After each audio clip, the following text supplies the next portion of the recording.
You're listening to Career Interrupted. I'm your host, Joy Foster, and today we have a guest who has written a book on midlife. She's also written a book on death and has contemplated all of the questions that we might be thinking as we're navigating the second half of our lives. Helen Kewell, thank you for coming onto the podcast today. We're going to really talk about your career interruptions. You've had a few, one for children and then one for full-blown burnout.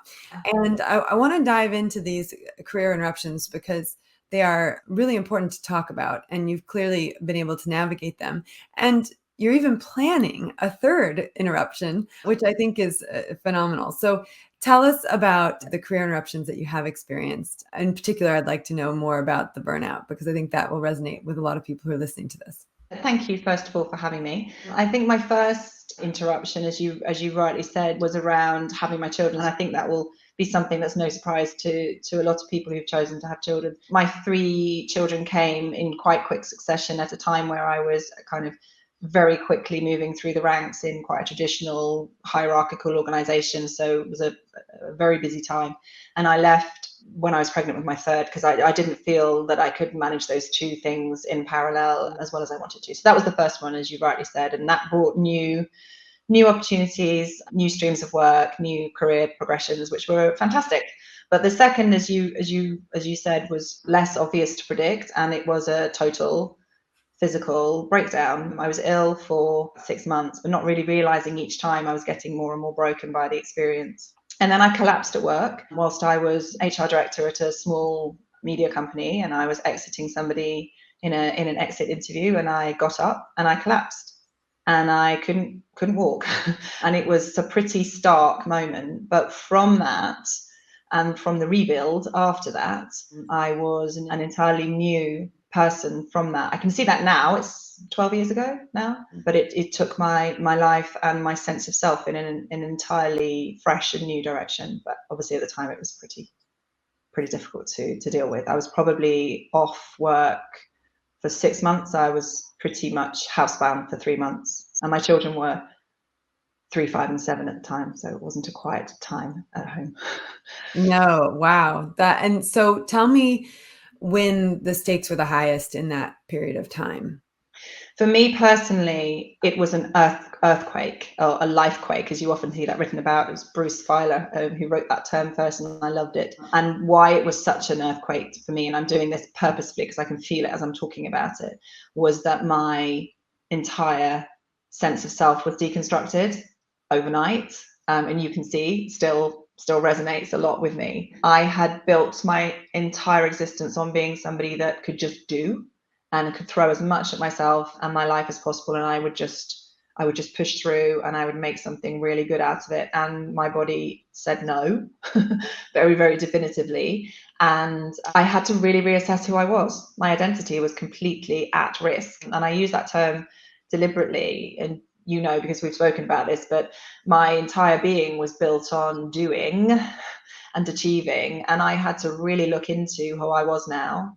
That doesn't mean I couldn't do again, but I had to really sit with for quite a long time a sense of being in myself rather than doing to get what I needed out of my life. And it was simply transformative. And as you can see, still incredibly moving as an experience for me. When you were in the depth of that, what was your greatest fear? Honestly, I think my greatest fear was that I wasn't going to come back from it. I felt like I was disappearing, quite literally disappearing as an individual and in life. I couldn't participate in life in those first few months. Couldn't do anything, couldn't play with my children, couldn't take them to school, couldn't work. And I felt all of the relationships in my life I started to question. I felt like I was getting smaller and smaller. And I think my ultimate fear was that I would disappear. And I say that almost in a way physically and identity wise, but potentially I think it was the first time I considered that at some point in life I was going to die. It was the first time I confronted that sense of mortality. Up until that point, I'd just been growing up and going for it. So I think, everybody's ultimate fear essentially is of that, I think. And I think the experience of having been physically reduced to where I was, whilst I wasn't chronically unwell with a life limiting disease or anything like that, I really felt myself shrinking. And I think my biggest fear was just of not being. not being relevant first off, and then not being. And what was the biggest surprise that came out of this whole experience? Because obviously it's turned out well and you're no longer in that place. I think we have to be really clear about that. You made some real transformational changes to your life. But what was the most surprising thing for you that came out of this whole experience? I think, well, can I have two? Yes, Okay, good. absolutely. They're connected. I think the first one was that my career took a very, very different turn, and I would never have predicted that it would have turned that way. So I left. I was a management consultant, and I was working in HR at the time, strategic HR, and then I essentially became a psychotherapist. And they, for people who know either of those two careers, they are not massively compatible. One of them requires you giving people advice and doing at quite a high pace and operating at quite a high pace, and the other one requires you to be, just be, and be in the room and notice and witness and experience things somatically. And it's a very different way of being. And if you'd have told me that I would have ended up training to be a psychotherapist and practicing as a psychotherapist and then writing about psychotherapy in the very sort of deep kind of channel that I carved for myself, I never would have predicted it. So the other bit that surprised me was that I could just be, and rather than do, and I could be okay, and I didn't need to take action in any particular direction. I could just sit with what life was, where life was with me. Because when you have, so I was diagnosed with ME, and when you have ME, you can't guarantee anything. You can't guarantee where your energy levels are going to be at any one point. So you can't really have that very active, planned life, particularly in those difficult months, in probably the first year. So I just had to be. Waking up each day not knowing, that was very new for me. It's kind of liberating, actually. Now it's quite liberating. Well, and once you really learned how to be, that empowered you to start writing about things. And so you've written 2 books. Tell us about the 2 books that you've written. Thank you for asking me to tell you about my books. But I think that's a really good example of what sprang forth, because when I started to do my training, at least, I noticed that particularly with big life transitions towards the end of life, so that would be dying or getting older, and then if you move sort of down the age bracket to midlife, facing that midlife transition and heading into the second half of life. People don't really write about these things or talk about them because they're sort of shameful, not because we feel ashamed, but because the rest of society dumps a whole load of expectations and stereotypes on us, and then we internalize it. And there's a sort of understanding that we'll be perhaps a little bit grumpy, perhaps upset. People around us are getting ill, our parents might be older, our children might, if we have them, might leave home, our careers might slow down. So there's this kind of, oh, well, you're going to be, your mental health is perhaps not going to be as good as it was when you were younger. And I just thought, no, thank you. That's not my lived experience, and that's not how it should be. We've got the rest of life to do, people. So my first book was written about working with that older age bracket because I felt that was very underserved. And a lot of my clients were in that 75 to 95, even up to 100 bracket. So that's really surprising that to others that book was ever written, because it's not written about a lot, and I really wanted to get it out into the world. And the new book is around tackling midlife and the negative perceptions of it, and trying to really bring all of us going through it into a place of power with it, and thinking about how we want to grow. And I use stories from within my clinical practice to show that is absolutely and 100% something we can all do. Well, I'd love to read an extract from the book. So the book is called Midlife: Stories of Crisis and Growth from the Counseling Room, and it's just been released. And here's just a little extract, which I think really is relates to our audience really well. It says, according to research, approximately 13 million women in the UK are currently either peri or postmenopausal. It is estimated that by 2030, there will be more than 1.2 billion menopausal women worldwide, with 47 million entering the menopause annually, in a process lasting an average of around 15 years. When we also consider that employment rates have risen fastest among women 55 to 64, clearly these are statistics that none of us can ignore. It becomes compelling from a therapeutic perspective when we understand that more than 60% of menopausal women experience symptoms resulting in behavior changes. Almost half say they feel depressed. A third say they suffer with anxiety, and a great many also report feeling as though they're going mad. Strikingly, approximately 2/3 of women say there is a general lack of support and understanding for what they're going through. At the same time, as you said before, our life events stack up. Children mature and leave home. Our partners face their own midlife and often existential challenges. Our careers peak. Our parents become dependent on us or die. We each have a story that's unfolding.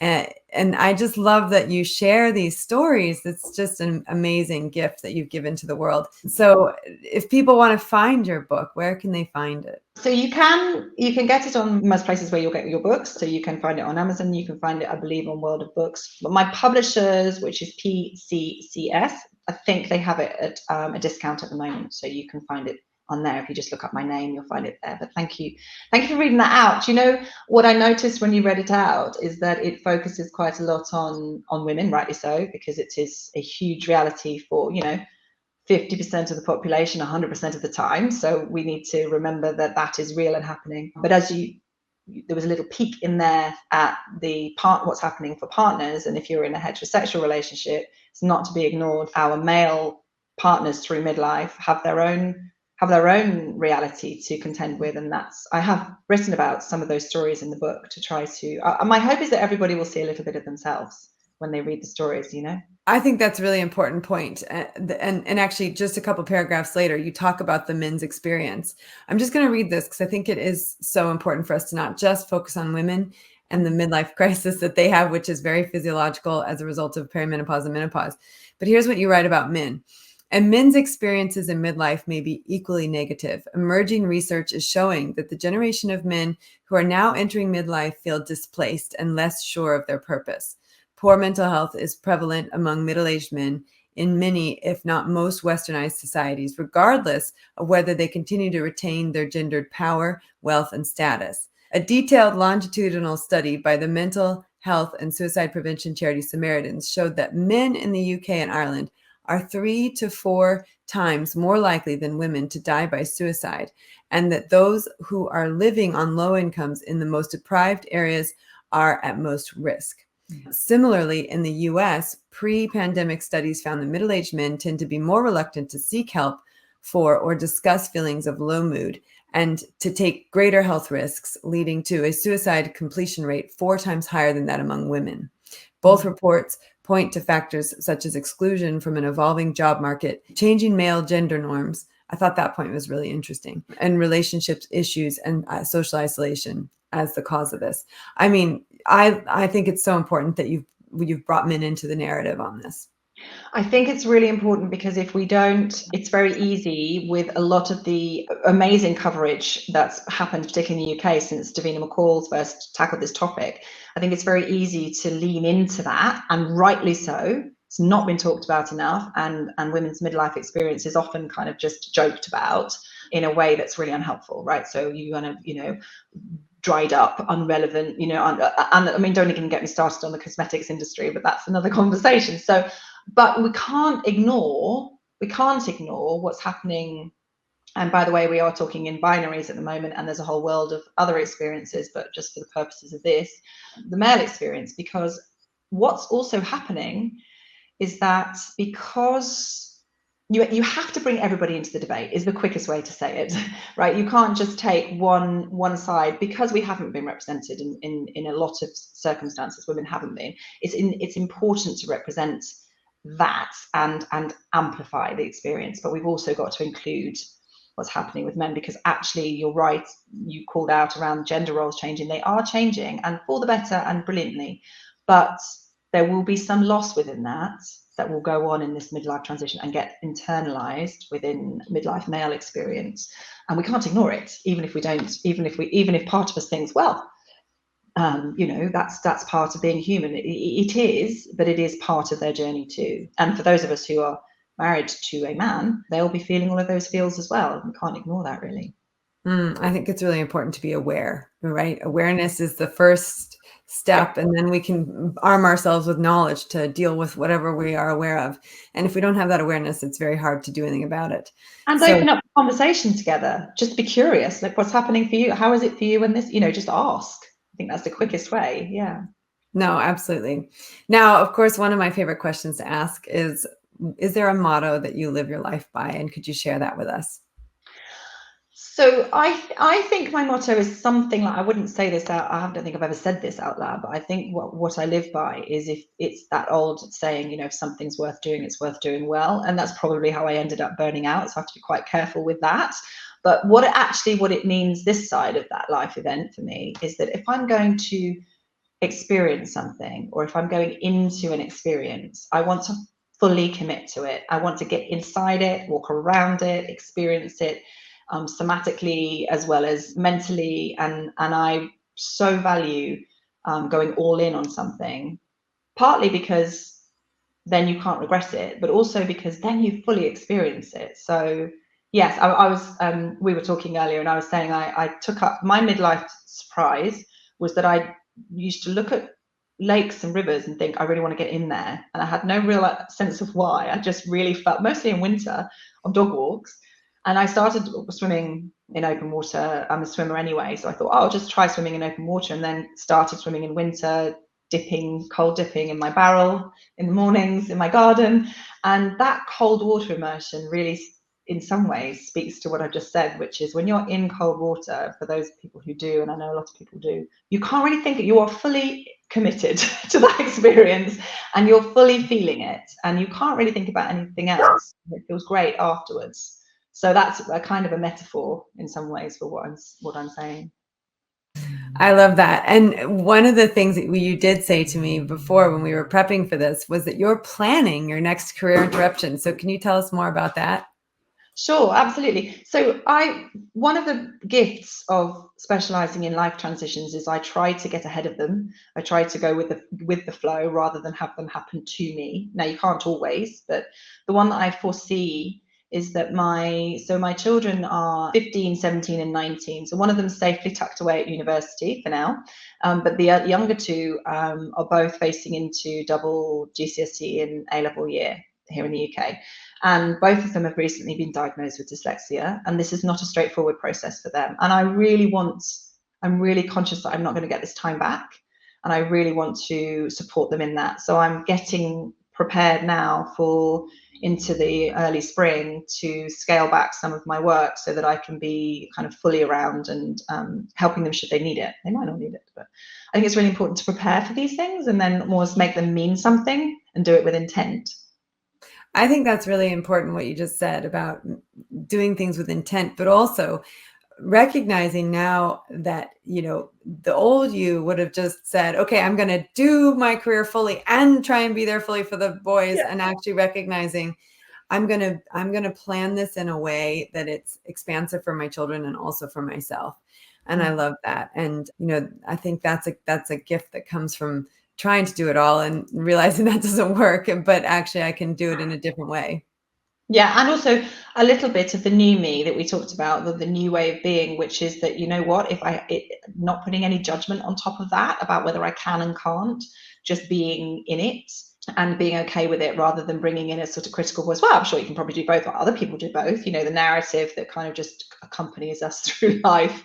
I would say, however, as you were saying that, what I thought about, and I haven't mentioned it, but it's worth mentioning, is that in the last 3 to 4 years, I've actually taken myself back into counselling. Obviously, I am a counsellor, but I've taken myself back into counselling to get ready for and maintain my sense of self through this transition into, I'm in menopause now and out the other side.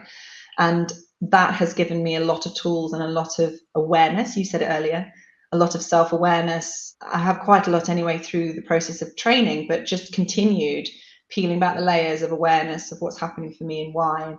It does make me face into these decisions in a calmer way, because Mm. I can hold myself in a really strong place rather than thinking, oh, what if I can just settle into it. Yeah, so I would be obviously a very big advocate of anything like coaching or counselling that just runs alongside you, and builds your self-awareness and builds your sense of choice and intent, rather than just reacting, which is what we tend to do when we're really busy. Yeah, absolutely. Thank you for being here today, Helen. And if people would like to find you, you said LinkedIn is the best place to look you up. I think in the first instance, LinkedIn is probably the easiest way. I am Helen Kewell on LinkedIn. That's probably the easiest. Yeah. And that's spelled Kewell for those of you who might be wanting the correct spelling. Thank you for being on the podcast today. Thank you for sharing your story. It's a wonderful story of hope and inspiration. And we wish you the absolute best in your next career interruption. Thank you so much. Thank you for listening. I hope this story touched your hearts as much as it touched mine. Please do check out Helen's books. They are available, as she said, anywhere that books are sold.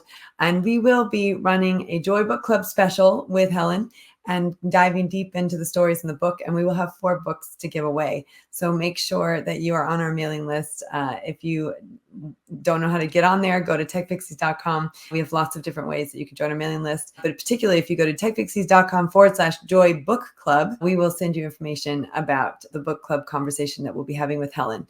So thank you for listening. I hope you found this half an hour as inspiring as I did. Bye for now.